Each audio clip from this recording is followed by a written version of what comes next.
All right, folks, back on the Bossman Show. Special guest Patrice Simpson, also known as LaBella Treese, a model. You can check her out on the Instagram and the Clubhouse streets, doing big things out there here in the ATL, doing it big for BBW models, plus size models, making it body positive movement where it should be, folks. We got on the show to talk about all that good stuff. Patrice, how are you doing today?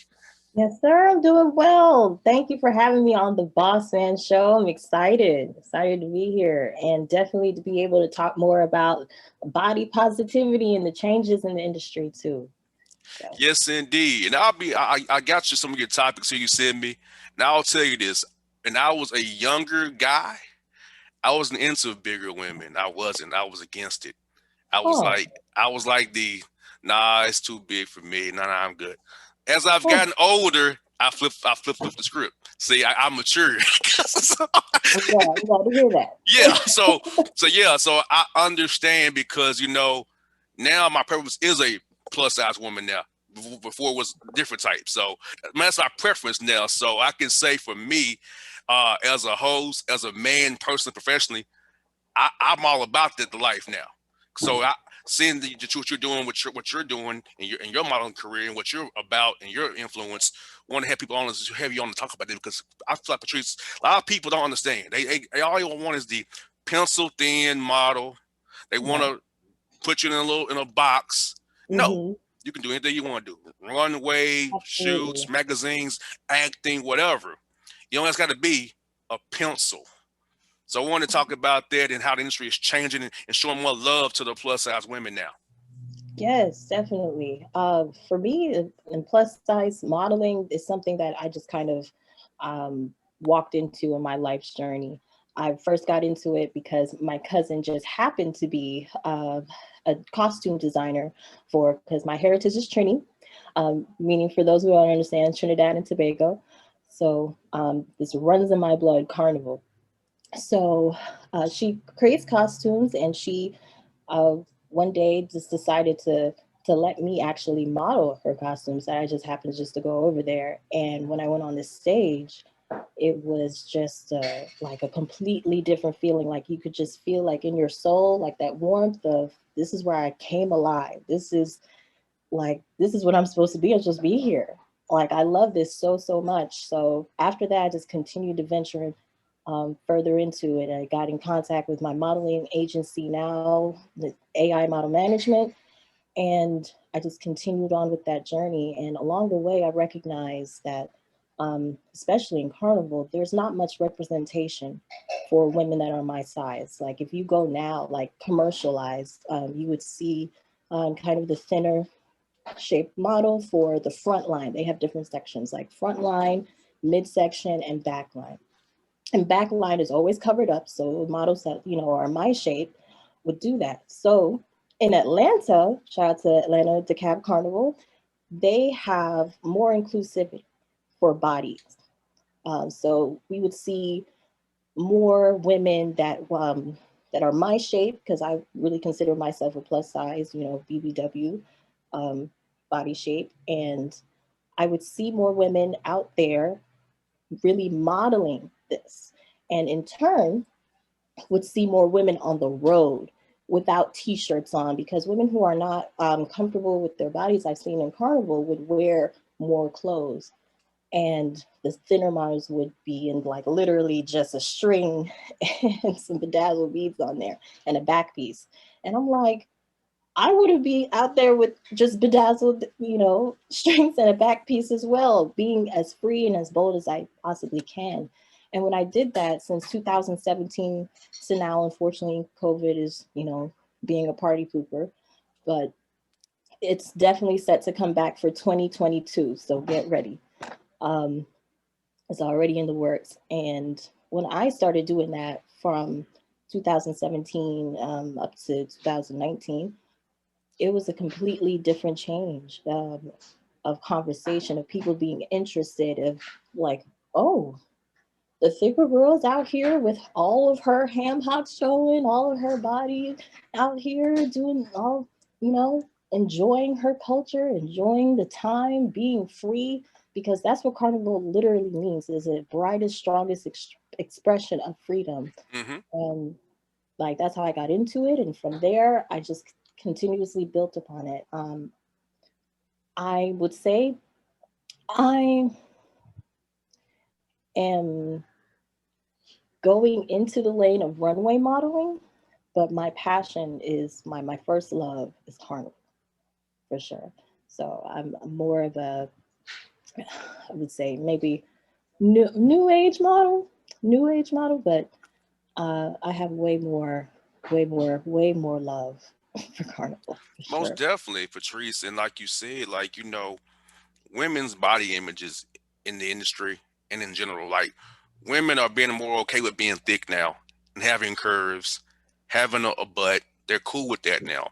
Because I know some older women, a little bit our age, older than our age, tend to still want to be in that old mindset of gotta cover it up. They're looking at it.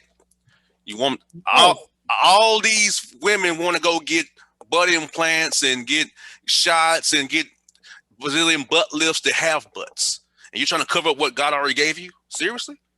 yes, So yes. accept who you are and embrace it. Because guess what? If they wasn't looking at you, then you'd be like, "Why nobody looking at me?" Make up your mind. Accept who you are and embrace it and just be you. Right. And body positivity is for all shapes and sizes. It's everybody, whatever you were born with, it is beautiful. Like this was the body I was born with. This is the genetics that just made me me.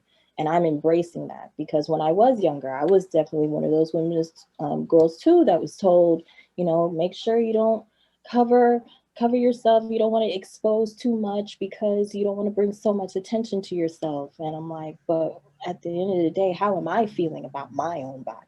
Hmm. How am I feeling like mentally about how I'm presenting myself? Because all of that plays a factor about how you think of yourself, how you feel about yourself. So it's so important to just embrace you now, because now they're telling you that you need to change yourself in order to be accepted, especially in the entertainment industry. It's such a pressure. You always have a spotlight on you, or they have a zoom in camera. Like as soon as you post a picture, somebody zooms in, be like, and looks for your flaws, versus just appreciating the bigger picture or like the artistry behind it. So like that happens all the time. So you have to develop a thicker skin, and having more women that are embracing who they are now, like from all races. I'm seeing that. But what I'm not seeing in abundance, though, in this industry is women of a darker skin complexion that are plus size in this industry. And I am definitely one of those people that's going to make sure that we have that representation in the industry, because representation matters. It matters so much. It matters so Yes. very much, because if you have somebody that's, wow, they're a model, they're okay with being on the road, they're for carnival, they're okay with taking pictures and showcasing themselves like this, and I can relate to this. I now have the that same um, audacity to go and do and chase after my wildest dreams as well. And that is literally what we're supposed to do here on this earth, is figure out how you can make an interesting mark on putting a benefit to the collective that inspires somebody to continue to be the best version of themselves, and so on and so forth. And then you change the world by changing the minds of people. Yep. You got to break down these barriers because, like you said, with radio, for me, not too many young brothers got their own pro platform. They had it for 9 years and built it the way I built it to, from the bottom up, right? Okay.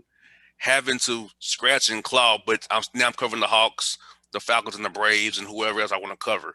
When in the beginning I had to scratch and claw, so that's just to get in the door. Now I'm in the door, so it's like, so you got to start. Someone have a dream and have a vision, and just those no's will turn to yeses. Don't give up because you get Yes. told no the first time. Keep chopping wood. Keep showing your worth. Showing you have a platform. This is not a bigger name platform. I value my independence. That I can have you on my show today. I don't have to ask a general manager, can I interview Patrice Simpson? No, you can't. Who is she? I can do it because I want to, because I own this show and I own everything about this show.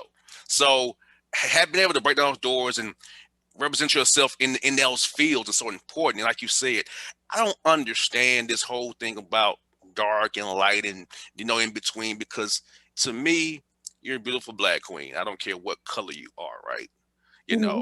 But there are people in our race who have an issue the darker you get, and I don't understand it to this day. We all came from Africa. You know, Oh, yes. they dropped you off, your family off of Trinidad and Tobago. They dropped mine off in Haiti and then DR. Okay, but we all came from the same place. They just dropped us off different places. One of us Right. learned Spanish, one of us learned Dutch, one of us learned English, one of us learned French. And that's all it was. You're right. You're right. We all came from Africa. Hey, I'm picking up what you're throwing down. But just to let you know, you touched on that this is something that unfortunately happens. It doesn't make sense of why we are all a part of the same, melanin spectrum, but the people that are in the, let's say, darker section get considered or tossed to the side because of, let's call it a spade a Whiteness. spade. Right, Whiteness. right. I was You can trying say to it think. here, whiteness. Okay. Right. So because of that, um, I remember being in high school and being told that, you're pretty for a dark skinned girl. Oh, I hate hearing that. That's pathetic. That would offend me. Right. So like, and still, but I never really truly had a distaste for my skin hue, because I never understood like what's the difference between whether it being dark or light. Like it's whether or not who the person is. Like your character is not about the color of your Mm-hmm. skin, but the content of your character. So I never really truly despised my skin type at all, but I just always noticed like those subtle differences of interest, where I would hang around a group of different girls growing up, and maybe my lighter skin friend would get more attention than my me and my darker skin friends, and it would be things like that. And there was just like little like stupid things that children would do at that time that really stuck with me, and it made me have to like develop an idea or perspective of myself, and having to wear my hair a particular way. Like I wore weaves for so long to the point that I'm like, I have to undo the damage has been Mm-hmm. done of me trying to at least feel some sort of acceptance from that, instead of just embracing my blackness in its entirety, from my crown and to the bottom of my toes and feet. And that has really truly made a difference on my current path and course of life, and just embracing all that I am and making it live in harmony. Because I wouldn't say that I'm like the most average Black woman. Like I have interests that range from carnival, from grant writing, to working in a nonprofit industry, and working in entertainment as an entertainment executive director for Hot 365 Atlanta, and probably another project forming. It really depends on where I feel it going. But that is the foundation, is confidence for Yes. all of these things. And going back to how you see and view of yourself is how you're going to continue to market yourself farther. So me having that experience really helped me recognize how I can help someone else younger than me avoid that. So I wanted to touch on my actual dream. Just do it. Um, I my dream is to own an entrepreneurship academy, and to teach young people the basics of entrepreneurship, or what to expect, um, what to look for, really building a real, true starting map for them that's customized to their own interests. And by doing that, you got to, get our Shark Tank investors. So that's in the works. Yes. So it's Yes. definitely in the works. But I want to have a brick and mortar location for them, as well as having it online, of just their own path, their own college course, because not everybody's built for college, but everybody is built to at least do something that they want to do in their life. And entrepreneurship may be their route for them. But I just feel like that is going to be the quintessential, providing them that opportunity and that knowledge. If you give them the tools, then it's up to them on what they build. I'm like, they at least just need the tools first. So I'm 2.0. Yes, yes, and it's funny you say that. I have a minor. Entrepreneurship is my minor actually. My degrees in business, but my minor is entrepreneurship. And Okay. I've seen something like your idea, and when I was in college, where they housed different businesses underneath one roof, and they helped push them and give them a place to kind of get them started and push. So we definitely talk about this offline, but I have some ideas because you know, I didn't major in communications for a reason, because I figured if I didn't get a job in communications, I'm screwed. So let me get a major in business, because if I'm making a radio, well, I'm gonna do the rest of my life. Yeah, Video? So it's like I majored, but I want to learn how to market, consult, manage, Right. write my own business plan. Be my own PR person, because I do my own PR. I don't have I have a lawyer. I don't have a PR person. Like, I write my own contracts and have somebody read them for me. So I value low overhead, and I value touching all my functions, because people say you should delegate. No, I like being able to know where everything is going. Well, this is my baby. I created this baby. you know. Right. So Oh, I get it. so yes, entrepreneurship is so key. And as a model, an influencer, a grant writer, and a virtual assistant, you are an entrepreneur. You are your own business. You are your own brand. So you are the CEO of Patrice Incorporated. So you have to look at it that way. And Yes, every move you make has to benefit the bottom line of your business and your dream and your value going forward. absolutely. Absolutely. And it's so interesting that you say that, because I would say maybe 3 years ago, I would have never thought I would officially have let's call it the balls to start my own business. I had it as an idea for so long, but to say that I wanted to, and I mean, I'm referencing Patrice J Virtual Assistants. That's something that just came about kind of post pandemic, because beforehand I was in the workforce, and then this happened, and I just had to do something that I knew that was my heart song. And I enjoy projects, I enjoy administrative work. It's just something that is natural to you. I've worked in corporate America for 10 years. This is lightweight, this is nothing. But to be able to go back into the college community and be able to found some little, like, I would say maybe their own entrepreneurship schedule for college students, that they can go and see jobs posted on a calendar and go apply, and apart from their own work that they're doing in school, and just tailor it for those kids. It's just different. So for me, that's like giving back, and that service work, a part of helping them too.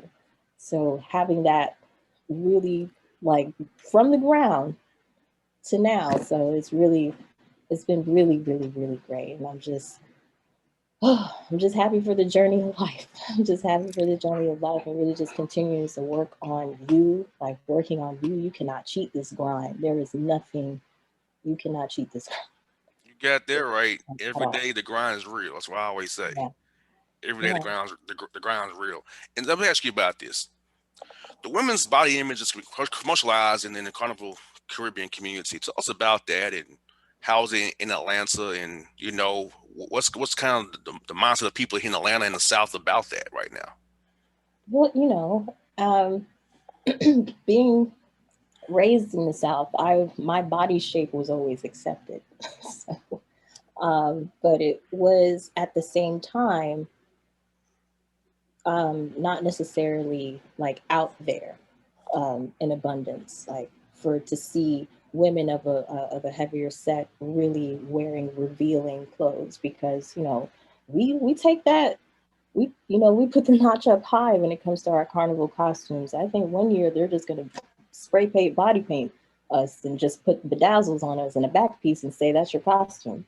and we're gonna feel okay about that. But it's because it's the spirit of it. So it's, I think, for what I experienced in Atlanta DeKalb Carnival parades, it's been more so of observation.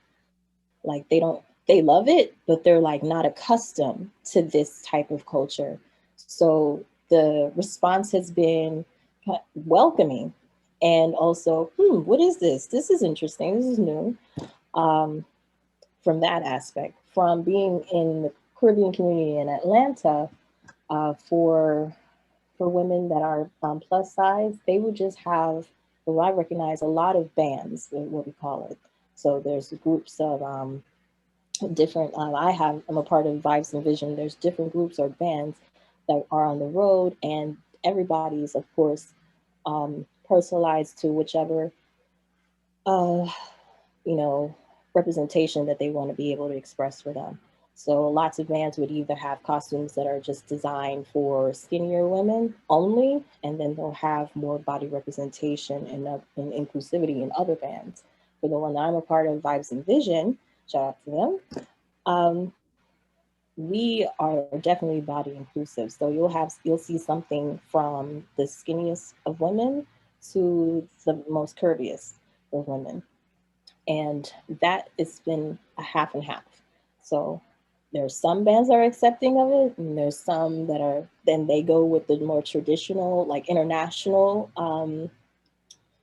I guess, representation that's out there, more mainstream commercialized representation versus for what's here. And I feel for what's here is what works, because that encourages more people, like real people, people who are not, nipped and tucked and vacuum sucked. Um, no, nothing, no shame in that, if that's what you want to do. But I just personally would love to represent a real woman with a real body shape, and who decided to love themselves as they are. And if you don't like something, go in the gym and change it, if that's what you want to do. Because that's what I'm doing. I don't like cellulite, so I'm doing squats until it's gone. Exactly. And I can see in your photos on your page that you're confident, no shame. And I've Yeah, also seen you without makeup too, which is good.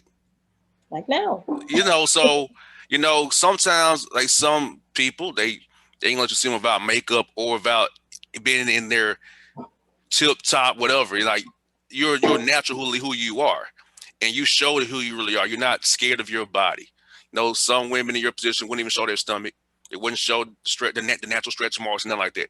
So they want to cover it all. And I'm like, be you, you know. Please, please, because that is such a great branding piece of seeing a woman who is boldly and bravely accepts all of who she is. It gives others permission to do the same, because that is what done for me. To see women on Instagram or wherever embrace who they are right now completely and love it, and love it. And then that person turns and looks at themselves in the mirror and says, I love the person staring back at me. And I get messages all the time when I am at different carnivals, and I get this from either my network or people I don't know that are like, I want to participate now because I seen you do it. And I'm like, this is what it's all about. This is why I'm doing this, because Yes, this has set me free emotionally. This has broken me free from issues or chains of just thinking negatively about myself. And changing that idea has changed my world. Literally has changed my world. That I at one time didn't have the confidence to start a business. Changing how I viewed myself gave me the confidence to start a business. Changing how I viewed myself gave me the confidence to pursue my passions and modeling further, and so on and so forth. All of that starts with how you think of yourself. And body positivity is like literally healing women. Showcasing this in a great way is just really truly helping my community, as well as I believe the world of women. Exactly. And like I said earlier, we got forgot going about how I've matured in my thoughts on women's bodies. Like I dated few women in the past who had to put on just a girdle to go to the Walmart and just put the girdle on.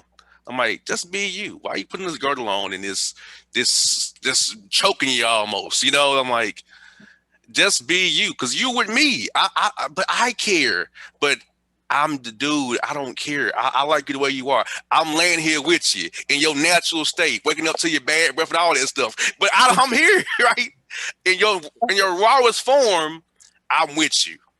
Why you got to go through this? Go to Walmart. You know what I'm saying? So I wish women, even in that, just women who not models, not in carnival, just understand, accept yourself, because if a guy's with you, he's with you. He obviously don't care.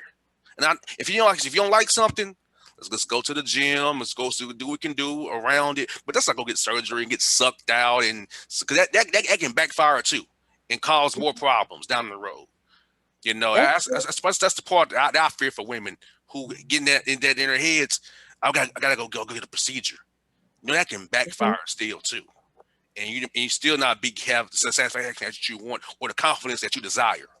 exactly. Like, I don't necessarily agree with women who, after a breakup, decide to go and get a revenge body. Like, that shouldn't be your factor of wanting to go and change yourself in order to make someone else jealous. You should want to do this for your health first, Yes, and because you want to. Like, if you want to change something about yourself because you feel it's going to make you feel better about you, do it.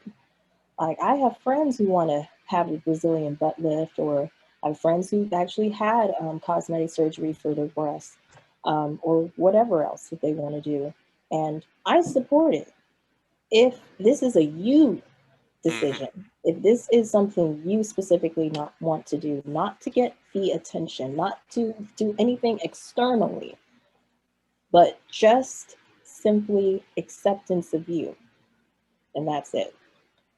Like, for me, I would love to have my idea of a flat stomach like Tabria Majors, but her stomach is natural.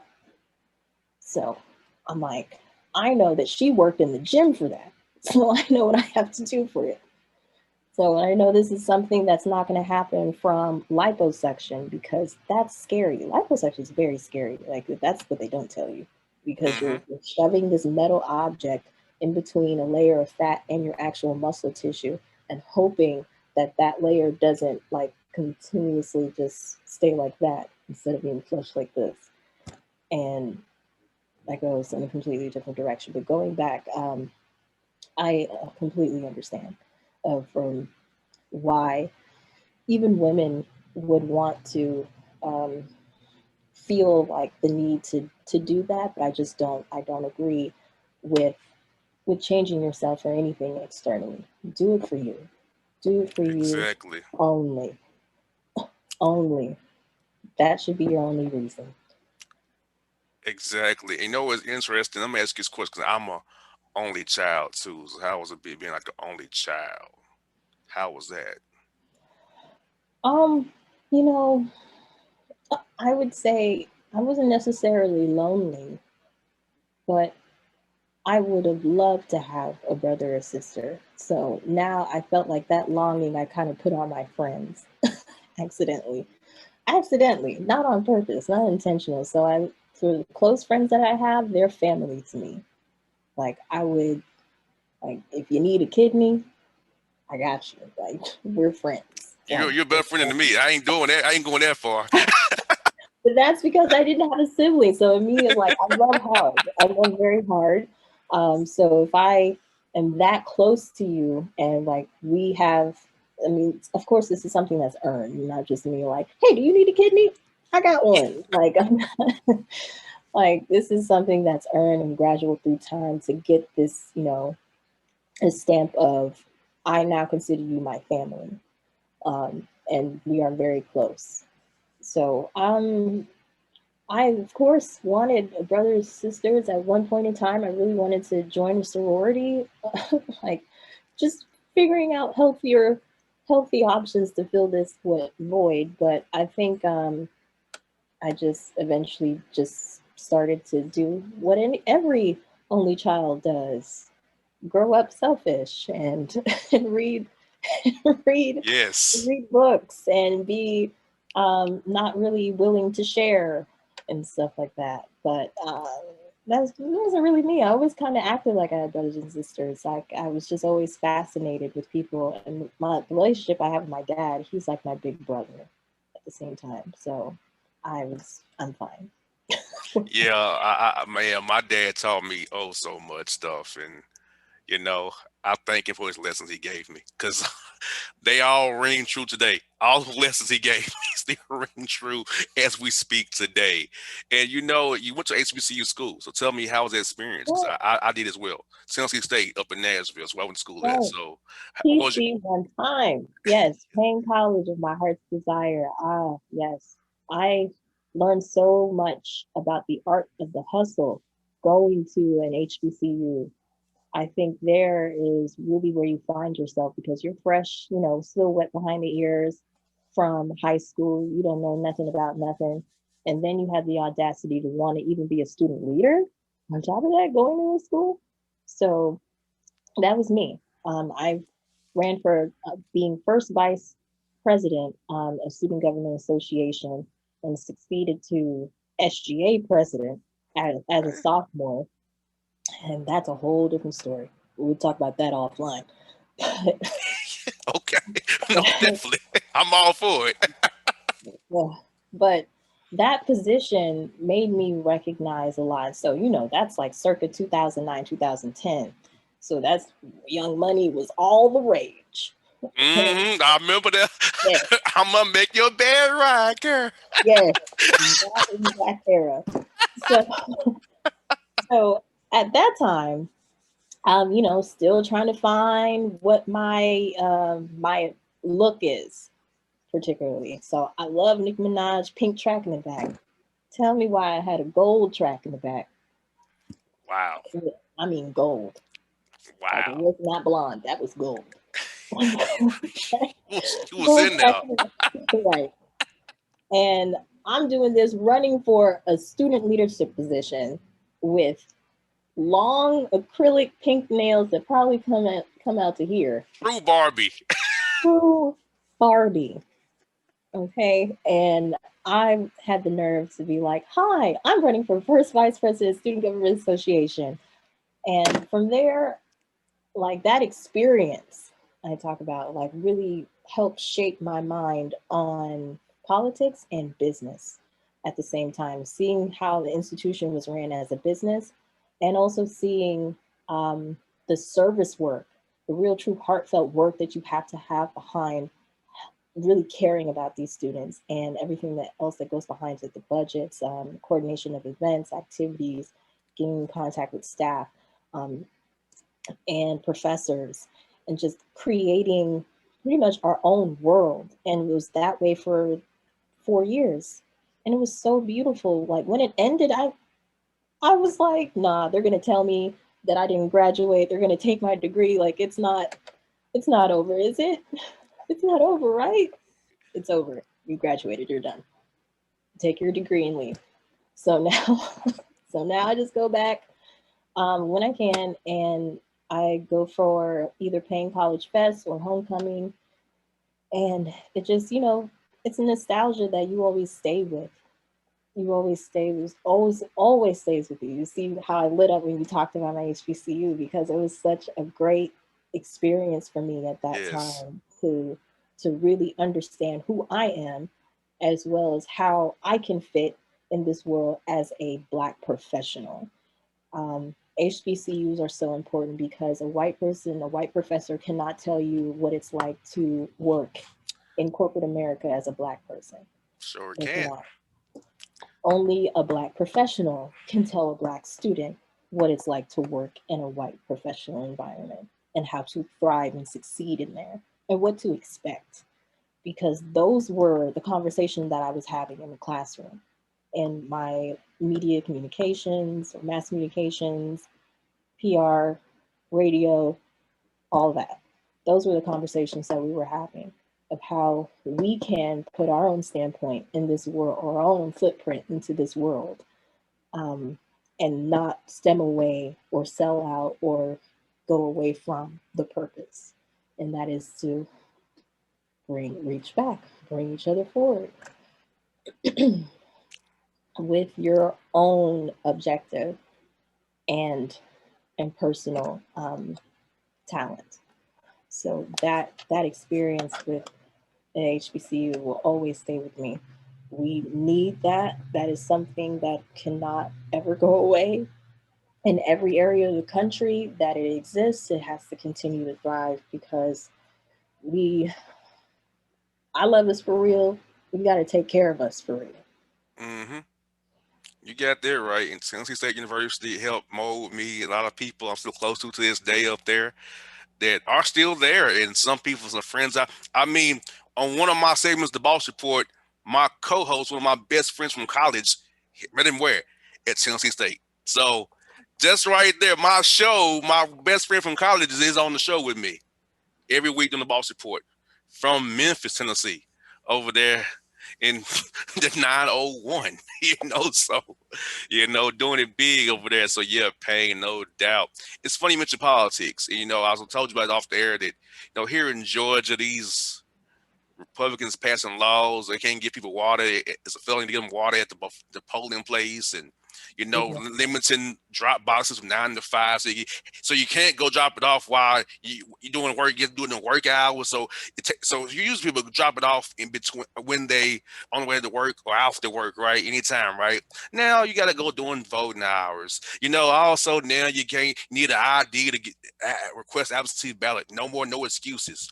It's funny, Patrice, that because Reverend Warnock won, John Ossoff won, and Biden won Georgia, all the rules had to be changed but these are the same rules that they put in place years ago. And because it didn't suppress enough votes. And because when we turn out, blacks, browns, Asians turn out, they lose. They're going to make it harder. But little they realize, Patrice, they going to end up hurting their own people too. Because in rural Georgia, they're not going to go get the ID, and they ain't doing all that. So ultimately, you're going to bet some backfire and hurt your own people too. Very true. I'm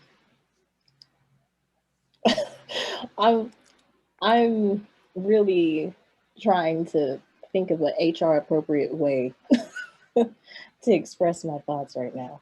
But this is a platform. This is a show where I can express how you I can feel. say it because I said whiteness earlier, white supremacy. I'll just say it out loud. Historically, for what we know about this particular section of people or white people is that they most definitely would rather kill their own than see them do anything to disrespect their idea of disrespecting their whiteness. And I think when you're dealing with that type of mentality of a people,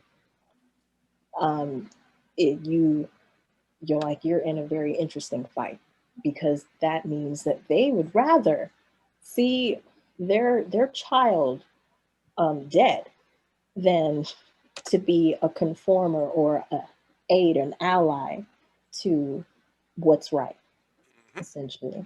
So it doesn't surprise me that this is happening. It doesn't surprise me that this was already established and they just decided to enforce it.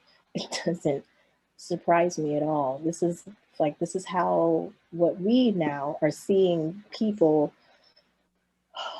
reveal they're taking off their hoods. Yes. And revealing their faces and letting us know proudly and boldly that this cannot happen, because with progression, there's always going to be some group of people that do not like it and do not like this changes. This happened in the 60s in abundance, when we were trying to get the right to vote, and they were like, oh, absolutely not.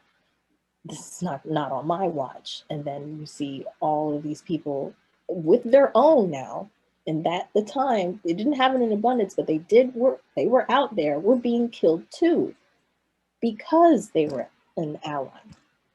So it's, we have a lot of more work to do, but I think this is a great thing if you look at it from a perspective of, now you know who these people were with hoods on, because for a long time we didn't have any idea of exactly who was in on the side of the KKK. Let's call Mm-hmm. Now we know. it. No Right now pretenses we have know. been left.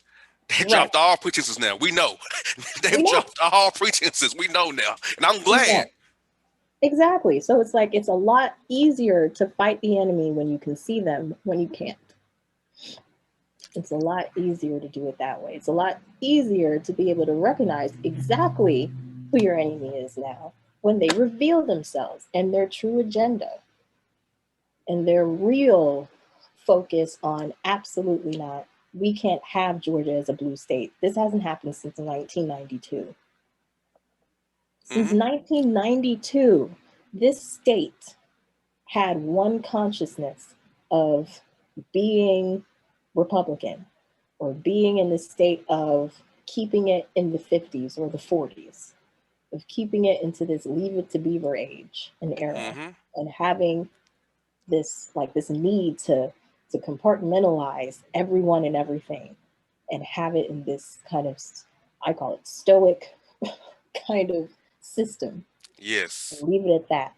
And now people are like, I don't live in this box. I live outside of the box. And there's a lot of us that's like, we live outside of the box. Why are you living in this box? You want to live in the box, live in the box over there. But this is like the current consciousness is now we're together. Your children are now looking at you like you're crazy. Like, why do you hate these people? And that's different. And that's a Exactly. different conversation now. And now we're getting to a place of we are finally having this conversation that we've been screaming of a topic that exists and that white people have continuously acted like they did not hear. And now it's being put on the table of you must now, because we are active voters now, Mm-hmm. make changes for progression to include a fair living for all people, especially Black and Brown people, or specifically Black, but all people, to just Yes. really have a fair chance at life. That's all we've been asking for. We're not over here assembling in masses like you think to how are we going to overthrow the suburban community? Let's take them down one by one. Nobody is doing that. But Nobody. you feel that way. That's your fear because you created that, because that's what you're doing. So Yes. you're living in this crazy cycle of before they get their pitchforks and come to our door, we got to do something. And Black people are over here eating popcorn, looking at y'all kill each other at the Capitol. Mm-hmm. That's what we're doing. I call that the white riot. That is very interesting. That's what I call it. We couldn't even enjoy Warnock and Ossoff because of the white riot on the 6th. The coup d'etat, to overthrow it to keep their grand wizard at the head of the KKK, the living grand wizard has that with the fake gold hair. Oh my gosh. I promise you, I will still be your president. No, you're not, sucker. You're gone. So the Right. grand wizard who called Georgia, wanted 3 and 4 recounts, and still lost every time. Right. And I'm still trying to figure out what this symbol means. Like, what does this mean that he always did all the time? What is White this? power. Oh, It's the thank coded white power because that's you do that's kind of the white power symbol. Yeah, that's what you. that means. So yeah, Thank that's that little node to white power and to those proud boys. The little signal he would use the signal. That's what that you. was. Right. Stand back and stand by, he says. Yep. Well, I'm gonna stand by and fight you. Using this show, talking to Cliff Albright and Greg Palast and Ari Berman. I'm fighting you back, Republicans. And speaking of Republicans, I sent you about my friend who got fired at ETSU, Jason Mm-hmm. Shea, a white ally, a guy who stood up for his players. And the lawmakers in Tennessee forced him out of his job.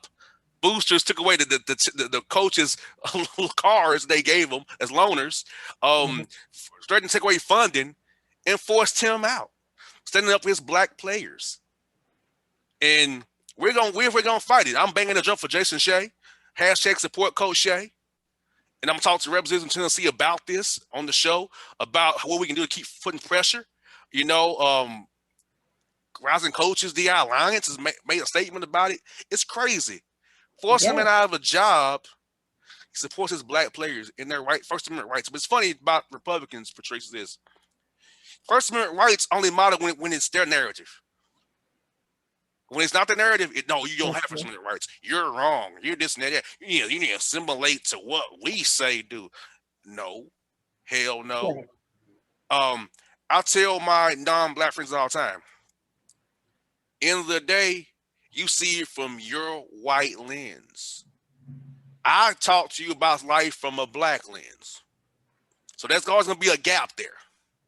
Now, you can choose to understand my point of view and accept it, or you can choose to try to push back and tell me I need to assimilate, which I'm going to tell you no. Or it's not this way, or both sides are bad. I don't want to hear both sides are bad ever again. Right. I don't want to hear that. It's one side is bad. The Republicans and the racists. And yes, there are racists in the Democratic Party too. There is. Now I'll get to that one another day on another show. Right. But the main point is based off of what two things: whiteness, white supremacy. That's the common denominator. Whiteness. Okay. And I describe probably what it is. And right here saying like assimilate and be presentable, and you gotta go with the program. No, I'm going with Bossman's program. I'm going with JR's program. I'm not going with your program because I'll never be on your program. My people were brought here his criminal enterprise, the settler project. Okay, his criminal enterprise. My people was bought here. It was dropped off and brought here in the slave trade. So let's not do that. So when I give that history, I didn't choose to be here. I didn't have a choice in the matter. But I would represent my diaspora. And I will support those who are true allies and friends, like Coach Jason Shea, who was forced out, setting up his players' First Amendment rights to kneel during the anthem. That's their own peaceful protest. So you're trying to tell me protest is illegal unless it's for conservative values, like trying to steal an election? I'm just saying. But that's Republicans for you. Hypocrites. But they'll be talking about white Jesus on Sunday and toting their Bibles like they're Christian. So yeah. There you go. Yes, because once again we can say it on the show because guess what? I own this show and it's distributing rights, so I can say whatever I want to. So there you go. You feel free, Patrice. You're good. I'm like, don't get me started on the church. That's a whole different can of worms for me.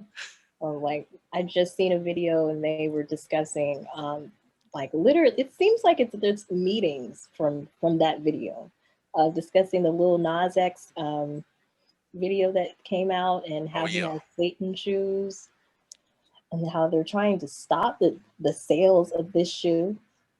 And I'm like, this man, I really strongly do not feel that he worships Satan. I really feel like he's just doing this for marketing purposes, just for a conversation starter, and if you've seen the video, which I have not, but I have heard that it's his expression of artistry. It means something deeper than the surface, but Christians just couldn't get over that he was twerking on Jesus's lap. Satan's lap, not to get confused. But that was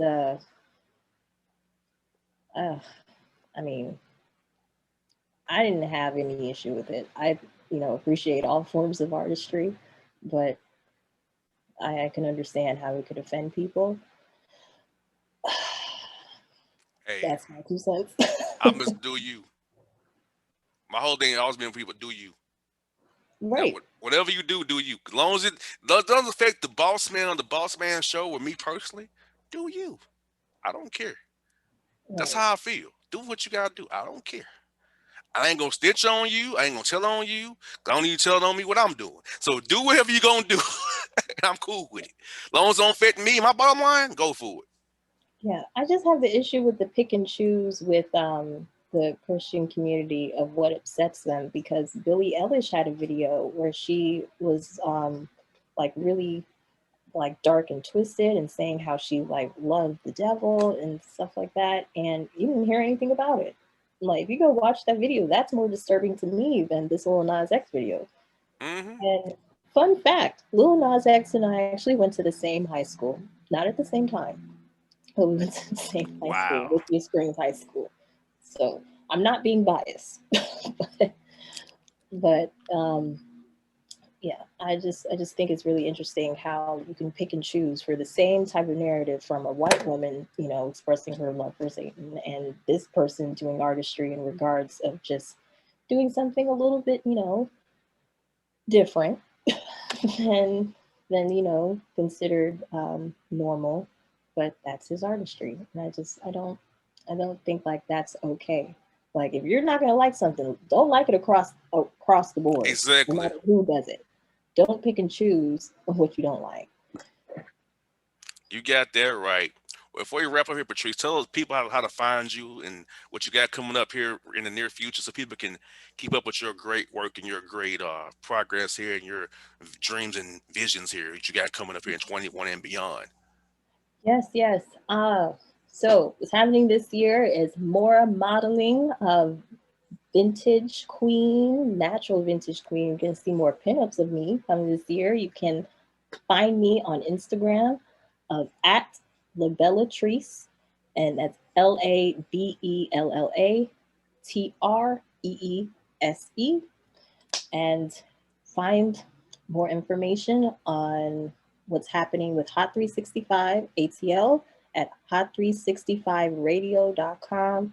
Is a station made by DJs for DJs and those who love music. We have dope mixes from a range of awesome, awesome DJs, from soca, Afro beats, all the way to your latest independent artists and new music out.